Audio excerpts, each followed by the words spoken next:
You surely noticed as you've gone through the ritual that this is the first Sunday after Pentecost, specifically set aside as Trinity Sunday, when Christians give consideration to the doctrine of the Trinity.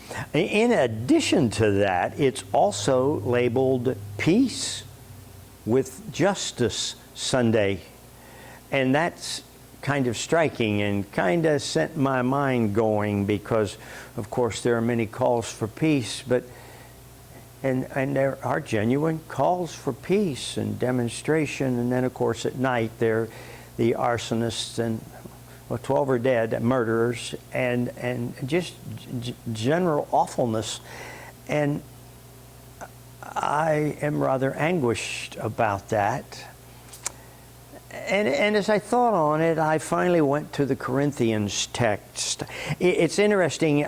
Corinth was quite a place when Paul was there, and when he was away, they people of the church, and he's speaking to the church and not the whole community, but the church is very much divided against itself, and one follows this idea, and one follows that, and one follows the other. And Paul, of course, as I read him, and I'm a little hard on him from time to time, Paul basically says, hey, it's what I've told you that's right. Do that and everything will be great. So straighten up.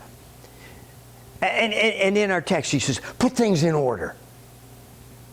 And then he says, agree with one another. And I think that is, agree with me and what I've told them to tell you to agree to. And I don't like that as a pastor and as a person who believes in hearing from everyone and being open to receive what God might have revealed to even the simplest among us.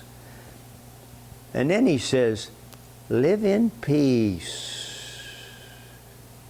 You know, if you live in peace, the God of love and peace will be with you. And then this is just wonderful. He says, give one another a holy kiss. You try that in some of our cities 2 weeks ago, you get thrown in jail. We were talking last week about this terrible worry that our very breath might bear disease. I think a kiss might even be worse. This week I jumped into a book that Carol brought down. She's having me sort through my books and wanting me to get rid of some more of them. And one of them was Oedipus. And so I read it. And it had these words, hanging between hope and fear. Hanging between hope and fear.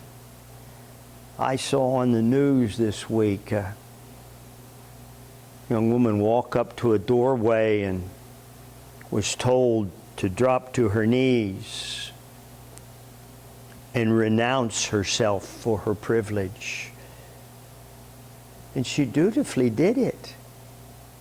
Said what she was supposed to say. I wonder just how much horror was going on in her mind.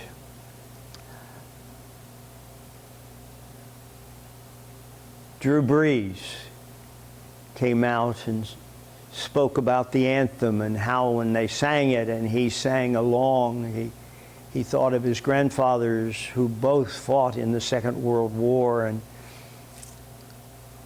he thought the flag should be respected, and that's what he thought of.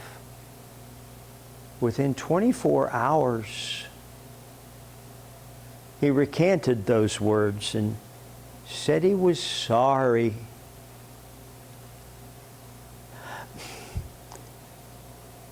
Words. In the beginning was the Word. Word. If we don't have words, we don't have thought. In Russia some years ago, I was told a tale of a bishop who was before a great number of delegates in Russia, and they had hired a professional interpreter, and the bishop began speaking, and she was really quite wonderful, and then he would use a theological term, and there'd be a great pause.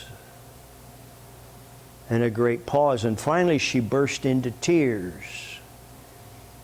Because under Stalin, all the theological words had been stripped from the Russian language, and they weren't available to her. One of my troubles now as we come together to do liturgy when everybody's here worshiping is that there's been some consideration that well, no, the people at large should not speak because their breath might bear something, and of course we're masked for the most part. We shouldn't speak, we shouldn't sing. If you strip those words out of our minds and out of our language, then we can't think of them anymore. Allowing words to be controlled is a very dangerous thing. Move a sanctuary to the place where only one person speaks. The pastor, I could say, it's this and it's this and it's this, and it's the theology of Dave. Good grief, I wouldn't wish that on anyone. We need give, we need take, we need question, we need response. So we use fewer words these days, but we have to have words.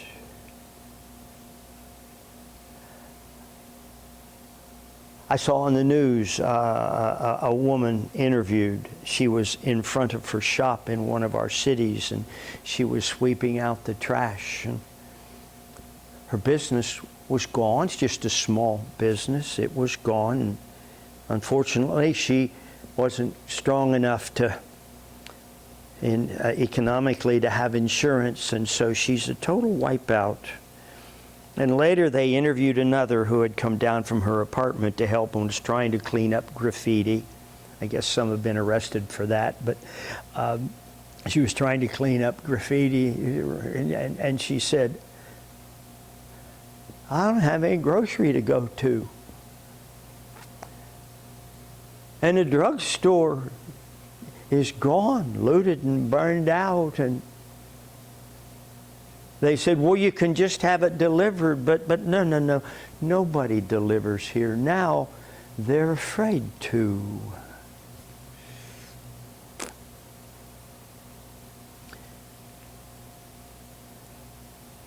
And Paul says, put things in order. I suppose so. He says, agree with one another, and I would say, no, but we really need to listen to one another, and no words should be outlawed.